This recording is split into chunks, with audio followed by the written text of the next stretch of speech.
చందనాపురం అనే ఊరిలో సుబ్బయ్య గంగమ్మ అనే దంపతులుండేవారు. సుబ్బయ్య మహాసోమరిపోతు, గంగమ్మ చాలా కష్టజీవి, కాని గయ్యాలి. ఆమె గయ్యాలిగా మారడానికి కారణం సుబ్బయ్య సోమరితనమే అని ఊరిలో కొందరికి మాత్రమే తెలుసు. ఒకరోజు ఉదయం సుబ్బయ్య ఇంకా మంచం మీదే ముడుచుకొని పడుకునున్నాడు. గంగమ్మ పెరట్లో పనులు ముగించుకొని భర్తని చూసి, ఏవండి, ఇంకా ఆ మంచానికి అతుక్కునే ఉంటారా? కోడి కూసి 4 జాములైంది. ఊళ్ళో జనం ఎవరి పనులు చేసుకుంటున్నారు. అప్పుడు సుబ్బయ్య దుప్పటి ముసుగుల నుంచి లేస్తూ, అబ్బబ్బా, పొద్దున్నే మొదలెట్టావా గంగా? నిన్న రాత్రి ఆ వంకాయ కూరలో మసాలా ఎక్కువై కడుపులో మంటగా ఉంది. కాసేపు పడుకోని. వంకాయ కూరలో మసాలా ఎక్కువ లేదు, మీకే బద్ధకం ఎక్కువైంది. ఇంట్లో బియ్యం అయిపోతున్నాయి, సంతకెళ్ళి సరుకులు తేవాలి, పెరట్లో కూరగాయలు కోసి అమ్ముకు రావాలి. అవన్నీ ఎవరు చేస్తారు? నేనే మగాళ్ళు అన్ని పనులు చేస్తుంటే మీరేమో ఆడదానిలో ఇంట్లో కూర్చుంటారా? ఓసి నీ నోరు పడిపోను. ఎప్పుడు ఆ దెప్పుడు మాటలేనా? సరేలే, లేస్తాను. ముందు వేడివి టీ తీసుకురా. టీ తాగితే గాని బుర్ర పనిచేయదు. టీ కావాలా? ఇంట్లో పాలు లేవు. ఆవును పట్టుకెళ్ళి మేపితే పాలు ఇస్తుంది. అది పాలు ఇవ్వడం మానేసి వారమైంది. లేచి ఆవును పొలం గట్టుకు తీసుకెళ్ళండి. అమ్మో, ఇప్పుడు ఆవును పట్టుకుని ఆ పులి మీద దాకా నడవాలా? నా వల్ల కాదు గంగా. పక్కింటి రంగన్ని అడుగు, వాడు తోలుకుపోతాడులే. పొక్కింటి వండడకాలా? మన బతుకు అందరి దగ్గర చేయి దాచడమేనా? నీ సోమరతనం వల్ల ఉన్న 2 ఎకరాల పొలం బీడు వారిపోయింది. లేవండి, లేచి ఆవును తీసుకెళ్ళండి, లేకపోతే ఈరోజు మీకు అన్నం పెట్టను. సుబ్బయ్య అయిష్టంగానే లేచి ఆవును తీసుకుని గొనుక్కుంటూ బయలుదేరాడు. దారిలో రచ్చబండ దగ్గర అతని మిత్రుడు సోమయ్య కలిశాడు. ఏం సుబ్బయ్య, ఈరోజు సూర్యుడు పడమర ఉదయించాడా? నువ్వు ఆవును మేపడానికి వెళ్తున్నావు? ఏం చెప్పమంటావు సోమయ్య, ఈ ఇంట్లో ఆ గయ్యాలి పోరు బడలేకొచ్చానులే. నా కర్మ కాకపోతే ఇలాంటి రాక్షసి నాకు భారీగా రావడం ఏంటి? అలా అనకు సుబ్బయ్య, కానీ మీ ఇల్లు గడుస్తుందంటే ఆమె కష్టం వల్లే కదా. నువ్వు కూడా కాస్త పని చేస్తే ఆమె ఎందుకు అరుస్తుంది చెప్పు? నీకేం తెలుసురా? ఆ అరుపులు వింటే పని చెయ్యాలన్న ఉన్న ఆసక్తి కూడా పోతుంది. సరే సరే, నేను తర్వాత కలుస్తానులే. సుబ్బయ్య ఆవును తీసుకుని వెళ్ళాడు. కాని ఒక చెట్టు నీడలో ఆవును కట్టేసి అక్కడే నిద్రపోయాడు. ఆవు ఆకలితో అరుస్తూ ఉంది. సుబ్బయ్య మాత్రం గొరక పెట్టి నిద్రపోతున్నాడు. మధ్యాహ్నం అయింది. ఆకలి వేసి సుబ్బయ్య ఆవుతో ఇంటికొచ్చాడు. యావండి, ఆవు పొట్ట ఇంకా డొల్లగానే ఉంది. మేపారా లేక ఓ చెట్టుకు గట్టేసి పడుకున్నారా? అబ్బే, అదేం లేదు గంగా, బాగా మేసిందే. కానీ ఎండ కదా, నీరసంగా ఉందంతే. అన్నం వడ్డించు, ఆకలేస్తోంది. ముందు చేతులు కడుక్కోండి. మీకు విషయం చెప్పాలి. రేపు మా అన్నయ్య వదిన వస్తున్నారు. ఏంటి? ఎవరు? ఆ భద్రేగాడా? వాడెందుకు వస్తున్నాడు? వాడొస్తే మన ఇంట్లో ఉన్న కాస్త కూస్త సరుకులు కూడా ఖాళీ అయిపోతాయే. వద్దని చెప్పలేకపోయావా? సొంత అన్నయ్యను రావద్దని ఎలా చెప్తానండి? పట్నంలో ఏదో వ్యాపారం మొదలెట్టాడట. మీరు ఆయన ముందు బాధ్యతగా ప్రవర్తించండి, నా పరువు తీయకండి. నా పరువు సంగతి సరే గాని నీ నోరే అదుపులో పెట్టుకోవే. వాడి ముందు నా మీద అరిచావంటే బాగోదు చెప్తున్నా. మరుసటి రోజు భద్రయ్య అతని భార్య కమల వచ్చారు. భద్రయ్య పట్నంలో ఉంటూ దర్జాగా బతుకుతున్నానని గొప్పలు చెప్పుకునే రకం. కమల కూడా నగలు చీరలు ప్రదర్శిస్తూ ఉంటుంది. ఏమా గంగా, ఎలా ఉన్నావు? ఇల్లు చూడు ఎంత పాడుపడిపోయిందో. సున్నం కూడా వేయించలేదా? రెడీ బావగారు, పళ్ళ హడావిల్లో ఉండి సున్నం వేయించలేదు. పనులా? ఏం పనులన్నయ్య గారు?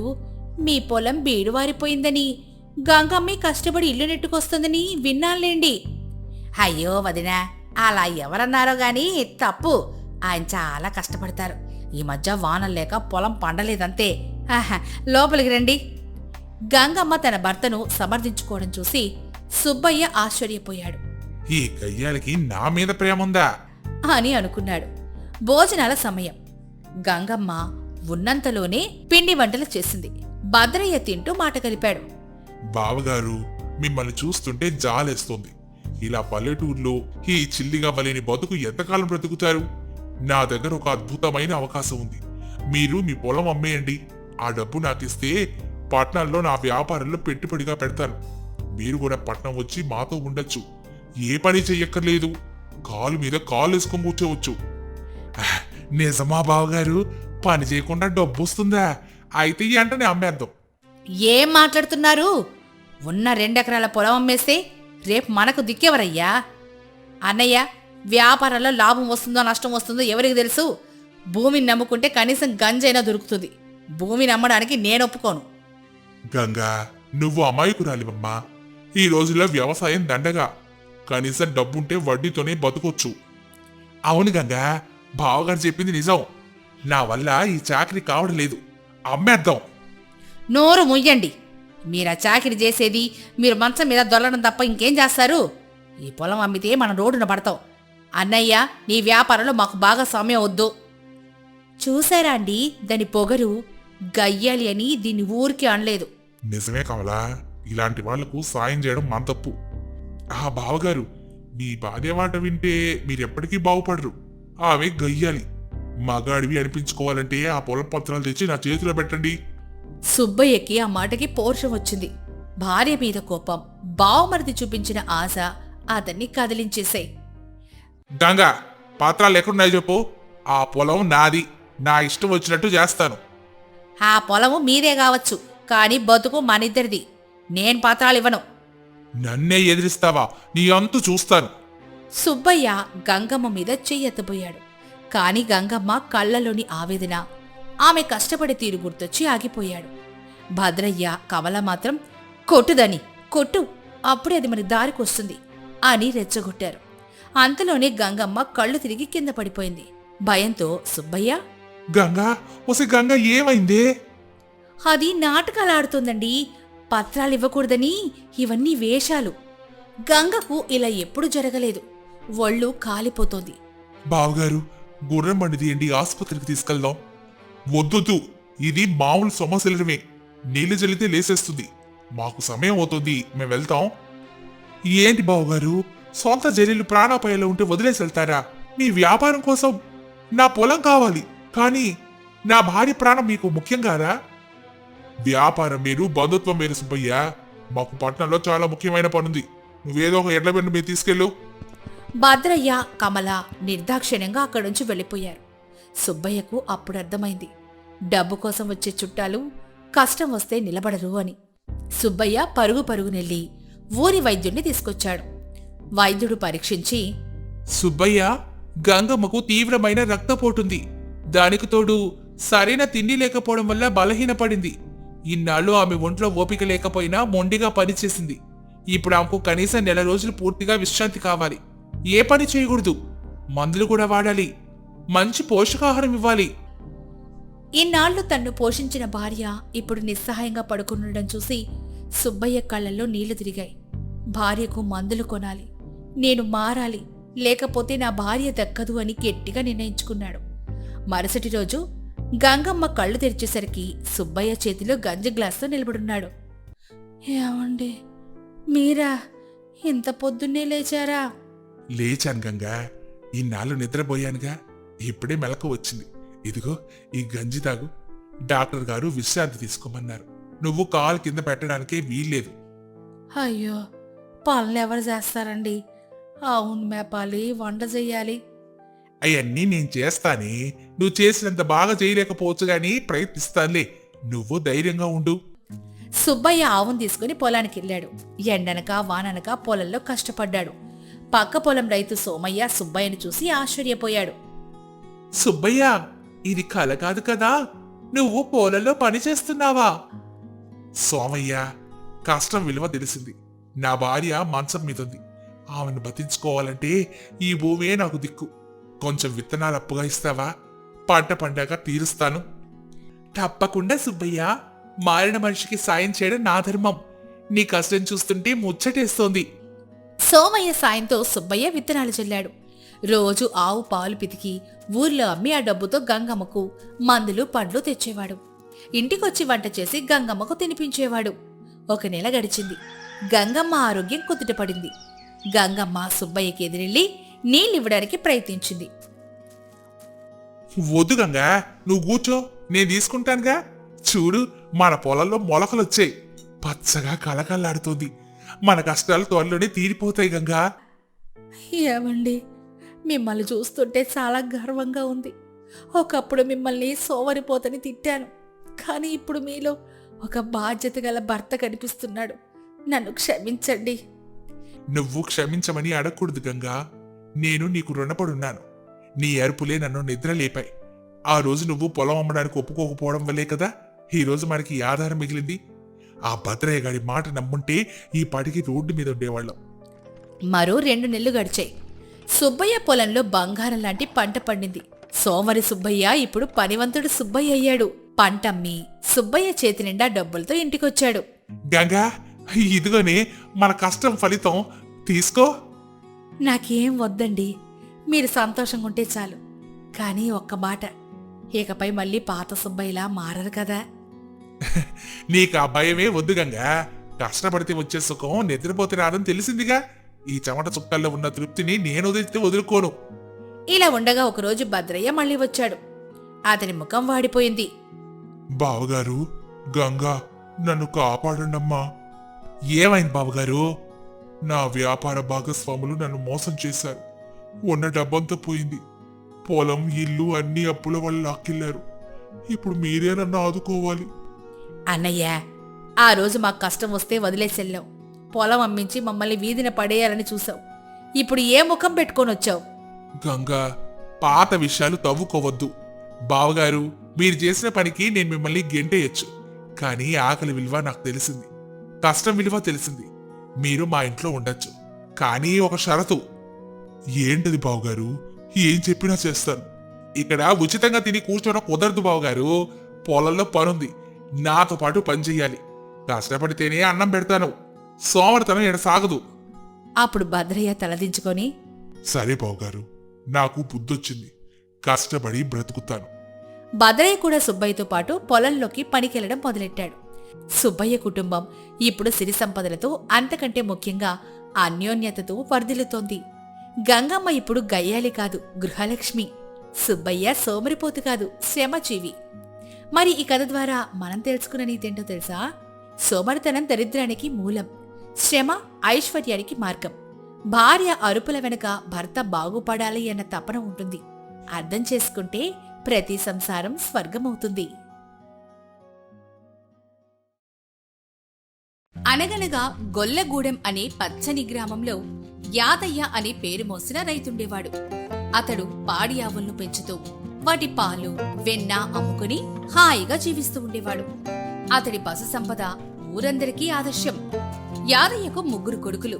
పెద్ద కొడుకు ధర్మయ్య, రెండో కొడుకు రామయ్య మరియు చిన్న కొడుకు జంగయ్య.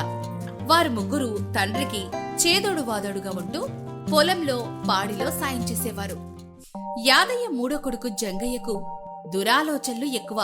చిన్నప్పట్నుంచే అత్యాశతో ఉండేవాడు. అన్నదమ్ములిద్దరికంటే ఎక్కువ లాభం పొందాలని అనుకుంటూ ఉండేవాడు. పొలం పనుల్లో కూడా ధర్మయ్య, రామయ్య కష్టపడినా జంగయ్య మాత్రం నాకు పాలమ్మిన డబ్బులో ఎక్కువ వాటా కావాలి అని గొడవ పడేవాడు. ఒకసారి రామయ్య, జంగయ్య, నువ్వు చేసే కష్టం ఎంత, మేం చేసేదెంత? ఎప్పుడు నీకు ఎక్కువ కావాలంటావు. నీ అత్యాశ పెరుగుతోంది అని మందలించాడు. అప్పుడు జంగయ్య, అన్నయ్య, ఆఖరి వాణ్ణి కాబట్టి అన్నీ నాకే ఎక్కువ దక్కాలి కదా, మీకు ఆ మాత్రం తెలీదా అని నవ్వుతూ రామయ్య దగ్గరున్న కొత్త కర్రను కూడా లాక్కునేవాడు. ఆఖరివాడు కాబట్టి ముసలివాడైన తండ్రి యాదయ్య, కుటుంబాల్లో గొడవలెందుకు అని ఏమీ అనేవాడే కాదు. దాంతో అతని అత్యాశ రోజురోజుకి ఒక విషవృక్షంలా పెరిగిపోతుంది. యాదయ్య వయసు మీరడంతో తన ఆరోగ్యం క్షీణించడం గమనించాడు. ఇక ఆలస్యం చేయకుండా తన 13 పాడి ఆవుల ఆస్తిని 3 కొడుకులకి సమానంగా పంచాలని నిర్ణయించుకున్నాడు. ఒకరోజు సాయంత్రం 3 ఇంటి వరండాలోకి పిలిచాడు. యాదయ్య కంఠంలో బలహీనత స్పష్టంగా కనిపించింది. అప్పుడు యాదయ్య, అబ్బాయిలు, నాకు అవసాన దశ సమీపించింది. ఈ ప్రపంచాన్ని వీడే ముందు మీ 3కి ఆస్తి పంచి ఇవ్వాలనుకుంటున్నాను.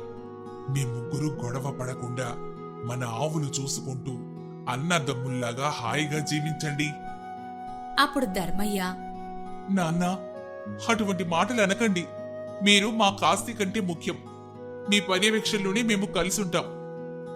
అప్పుడే జంగయ్య తన కుతంత్ర బుద్ధితో ముందుకొచ్చాడు. నానా, మీరు చెప్పింది ఇప్పుడు బాగానే ఉంటుంది. కానీ మా పెళ్లిళ్ళయ్యాక పెళ్ళాలు పిల్లలు వస్తారు. అప్పుడు మా ముగ్గురి మధ్య పొరపచ్చాలొచ్చే అవకాశం ఉంటుంది కదా. అందువల్ల ముందే అంతా తమలాలి. మీరే మీ ఇష్టం వచ్చినట్లు ఆవులను మాకు పంచివ్వండి. మీ నిర్ణయమే మాకు శిరోధార్యం. దానికి రామయ్య, జంగయ్య చెప్పింది నిజమే నాన్నా. దయచేసి మీరే ఒక నిర్ణయం తీసుకోండి. అప్పుడు యాదయ్య, ఒరే, నేను మీ ముగ్గురిని ఒకేలాగా పెంచాను. ఈ పంపకాలు నేను చేయలేను, ఒకరిని తక్కువ చేయలేను. మీరే ఒక మాట అనుకొని మన కారణం మాధవయ్య గారి చేత వీలునామా రాయించుకొస్తే ఏలి ముద్ర వేస్తాను అని నిస్సహాయంగా చెప్పాడు. ఆ తర్వాత ముగ్గురు అన్నదమ్ములు ఈ విషయంపై చర్చించుకోసాగారు. ధర్మయ్య, రామయ్య సాధారణ పంపకం గురించి ఆలోచిస్తూ ఉండగా జంగయ్య తన దురాశను అమలు చేయాలని చూశాడు. అప్పుడు జంగయ్య, అన్నయ్యలు, నేను ఒక మాట చెప్తాను. మీకిష్టమైతే ఆ ప్రకారమే వీలునామా రాసుకుందాం. నన్ను అందరూ అత్యాసగాడు అని అంటూ ఉంటారు కదా, ఆ అపవాదు చెరపేసుకోవాలనుకుంటున్నాను. అప్పుడు ధర్మయ్య ఇలా అంటాడు, జంగయ్య, వీలునామా ఆలోచన నీకే వచ్చింది. ఎలా రాస్తే బాగుంటుందో నువ్వే చెప్పు. మంచి ఆలోచన అయితే మేమంతా అంగీకరిస్తాం. సరే అయితే వినండి. నాన్నకి నువ్వు పెద్ద కొడుకు కాబట్టి ఆయనకున్న ఆవుల్లో సగం నువ్వే తీసేసుకో. ఆ తర్వాత మిగిలిన ఆవుల్లో సగం చిన్నన్నయ్య ఆయన తీసుకోమను. ఇక మిగిలిన ఆవుల్లో సగం నేను తీసుకుంటాను. ఇక మిగిలిన ఆవులను దానంగా పేదవాళ్ళకి ఇచ్చేద్దాం. ఒకవేళ ఆ ప్రకారం పంపకం తేలకపోతే మాత్రం ఆ ఆవులన్నింటినీ నేనే తీసేసుకుంటాను. అప్పుడు మీరు నాతో గొడవ పడకూడదు. జంగయ్య చెప్పిన మాటల్లోని మర్మం అన్నలిద్దరికీ అర్థం కాలేదు.